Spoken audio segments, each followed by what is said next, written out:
वो जो पीओके, जो हमारा भारत का अभिन्न अंग है, वो हमें वापस भारत में शामिल एक जरूर हो जाएगा।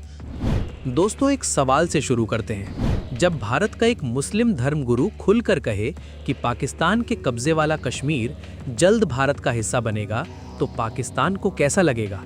और जब ये बयान कश्मीर की धरती से आए, उसी कश्मीर से जिसे पाकिस्तान अपनी रग रग में बसाए बैठा है, तो पाकिस्तान के हुक्मरानों की नींद उड़ जाए, ये स्वाभाविक है। ये बयान दिया है ऑल इंडिया इमाम संगठन के मुख्य इमाम डॉक्टर उमर अहमद इलियासी ने। और इसके साथ जो खेल चल रहा है वो बेहद दिलचस्प है। एक तरफ पाकिस्तान अफगानिस्तान से मार खा रहा है, अपनी ही जनता को महंगाई में पीस रहा है, और दूसरी तरफ वो झूठा नाटक रच रहा है, भारत पर फर्जी इल्जाम लगाकर ध्यान भटकाने की कोशिश कर रहा है। आज का वीडियो इस पूरे खेल को परत दर परत खोलेगा। इमाम साहब का बयान क्या है और क्यों ये पाकिस्तान के लिए बड़ा झटका है? पाकिस्तान की आर्थिक और सैन्य हालत क्या है? वो जो फर्जी नाटक रच रहा है उसकी पोल कैसे खुली और भारतीय सेना ने उसे क्या चेतावनी दी है? पूरे वीडियो में बने रहिए, क्योंकि आखिर में एक बड़ा खुलासा होगा जो सब कुछ एक साथ जोड़ देगा। इमाम साहब का वो बयान जिसने तहलका मचा दिया। 3 अप्रैल 2026, जम्मू कश्मीर का दौरा, श्रीनगर। ऑल इंडिया इमाम संगठन के मुख्य इमाम डॉक्टर उमर अहमद इलियासी पत्रकारों के बीच खड़े थे और उन्होंने जो कहा वो पाकिस्तान के लिए करारे थप्पड़ से कम नहीं था। उन्होंने कहा, पाकिस्तान के अवैध कब्जे वाला कश्मीर बहुत जल्द भारत का अटूट हिस्सा बन जाएगा। उन्होंने इसे घर वापसी बताया। उन्होंने कहा कि वहाँ के लोग खुद चाहते हैं कि एक जनमत संग्रह हो, ताकि वो दुनिया के सामने अपनी बात रख सकें। उन्होंने कहा कि वहाँ के हालात बेहद खराब हैं और वहाँ रहने वाले लोग भारत के साथ आने को बेताब हैं। और बस इतना ही नहीं, उन्होंने अनुच्छेद 370 हटने के बाद कश्मीर में हुए बदलाव की भी जमकर तारीफ की। उन्होंने कहा, पहले जहाँ युवाओं के हाथों में पत्थर थे, आज उनके हाथों में कलम है। पर्यटन बढ़ा है, विकास हो रहा है, कश्मीर बदल रहा है। अब जरा समझो, ये बयान किसने दिया? एक ऐसे इमाम ने जो ऑल इंडिया इमाम संगठन के मुखिया हैं। इस संगठन में 5 लाख से ज्यादा इमाम हैं, यानी ये 1-2 आदमी की बात नहीं, ये करोड़ों भारतीय मुसलमानों की आवाज का प्रतिनिधित्व करने वाले एक संगठन के प्रमुख की बात है। और इलियासी साहब कोई अनजान चेहरा नहीं है। ये वही इमाम है जिन्होंने 2022 में संघ प्रमुख मोहन भागवत से मिलकर उन्हें राष्ट्रपिता कहा था। यही इमाम है जो राम मंदिर प्राण प्रतिष्ठा में शामिल हुए थे और इसके लिए कट्टरपंथियों ने उन पर फतवा जारी किया था, और उन्होंने फतवे की परवाह किए बिना कहा था, जो करना है कर लो, मैं नहीं झुकूंगा। यही इमाम है जिन्होंने आतंकवाद के खिलाफ फतवा जारी करके कहा था कि आतंकियों की जनाजे की नमाज नहीं पढ़ाई जाएगी। एक मुस्लिम धर्मगुरु का ये साहस, ये स्पष्टता, ये राष्ट्र प्रेम, ये वो आवाज है जो पाकिस्तान की जड़ें हिला देती है। क्योंकि पाकिस्तान का दावा था कि कश्मीर के मुसलमान उसके साथ हैं, और यहाँ भारत का सबसे बड़ा इमाम संगठन कह रहा है पीओके जल्द भारत का होगा। ये पाकिस्तान के झूठ पर सबसे बड़ी चोट है। पाकिस्तान की असली हालत 3 तरफ से मार। अब जानते हैं कि आखिर पाकिस्तान की जमीन पर इस वक्त क्या हो रहा है। पाकिस्तान इस वक्त एक साथ 3 मोर्चों पर पिट रहा है, और ये तीनों मार एक साथ पड़ रही हैं। पहली मार अफगानिस्तान से। पाकिस्तान और अफगानिस्तान के बीच सीमा पर संघर्ष चरम पर है। पाकिस्तानी रक्षा मंत्री तक ने अफगानिस्तान के साथ युद्ध का ऐलान कर दिया। अफगानिस्तान की तरफ से दावा है कि उसने डूरन रेखा पर पाकिस्तान की 15 से ज्यादा चौकियों पर कब्जा कर लिया और करीब 55 पाकिस्तानी सैनिकों को मार गिराया। पाकिस्तान ने जवाबी हवाई हमले किए, जिसमें आम लोग भी मारे गए। इससे पाकिस्तान की दुनिया भर में फजीहत हुई। दूसरी मार तेल और ईंधन संकट से। मध्य पूर्व में ईरान अमेरिका जंग के कारण हॉर्मुज बंद है। पाकिस्तान अपनी जरूरत का बड़ा हिस्सा इसी रास्ते से मंगाता था।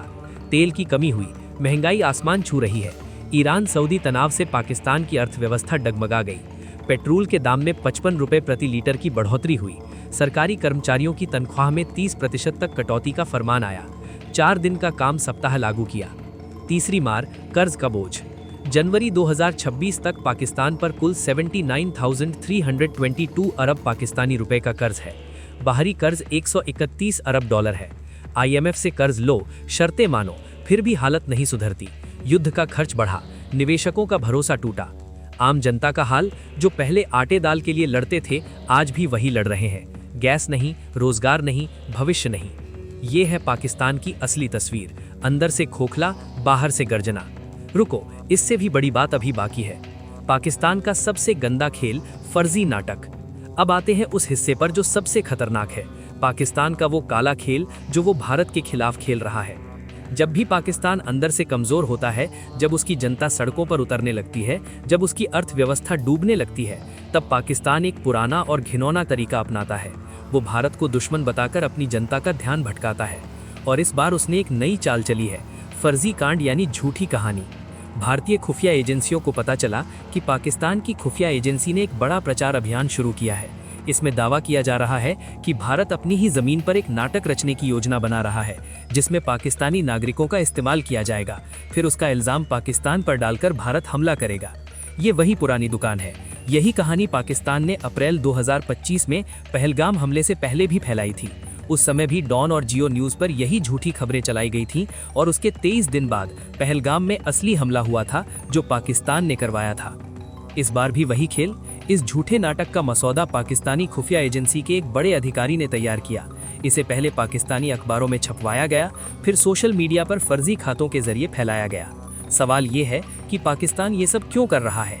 विशेषज्ञ बताते हैं कि पाकिस्तान के सेना प्रमुख जनरल असीम मुनीर एक बेहद मुश्किल दौर से गुजर रहे हैं। सऊदी अरब और ईरान के बीच के तनाव में पाकिस्तान फंसा हुआ है।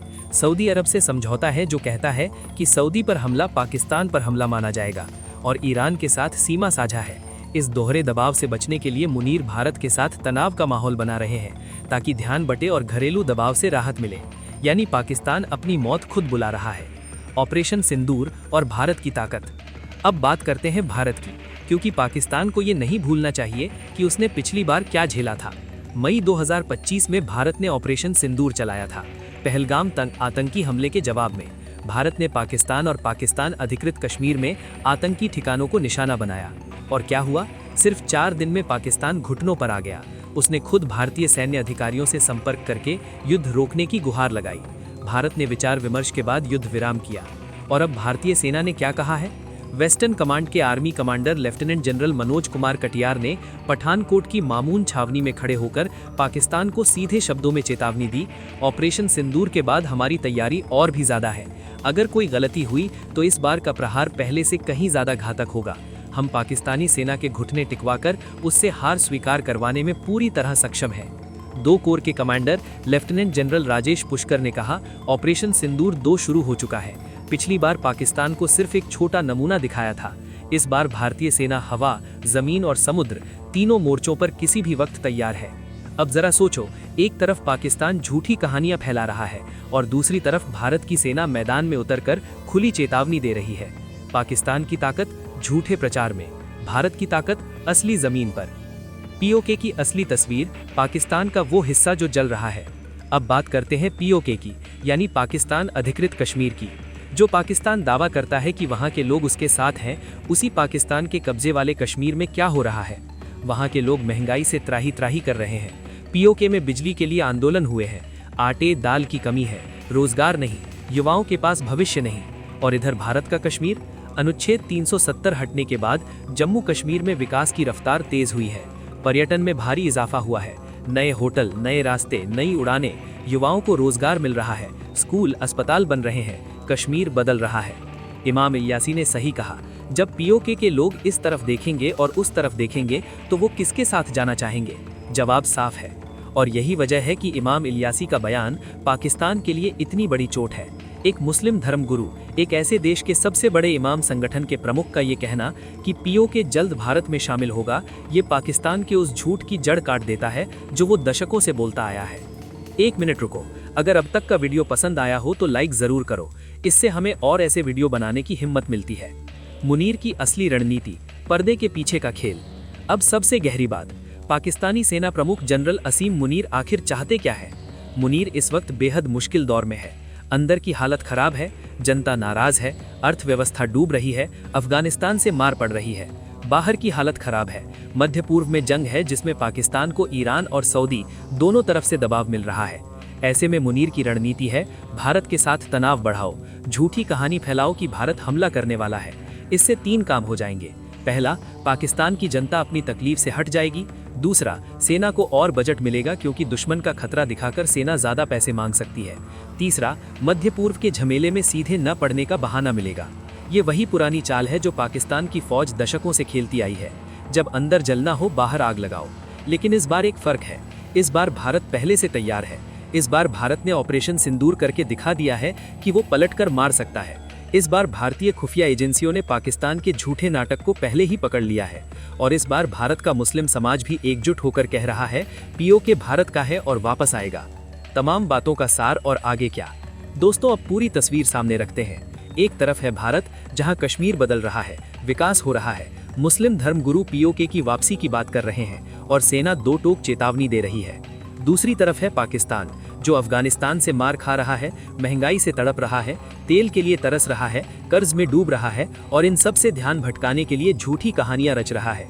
इमाम इलियासी का बयान सिर्फ एक धर्मगुरु का बयान नहीं है, ये उस बड़े बदलाव की आवाज है जो हो रहा है। जब 5 लाख इमामों का नेतृत्व करने वाले शख्स खुलकर कहें कि पीओके भारत का है और जल्द वापस आएगा, तो ये पाकिस्तान के हर दावे, हर झूठ, हर प्रचार को धूल में मिला देता है।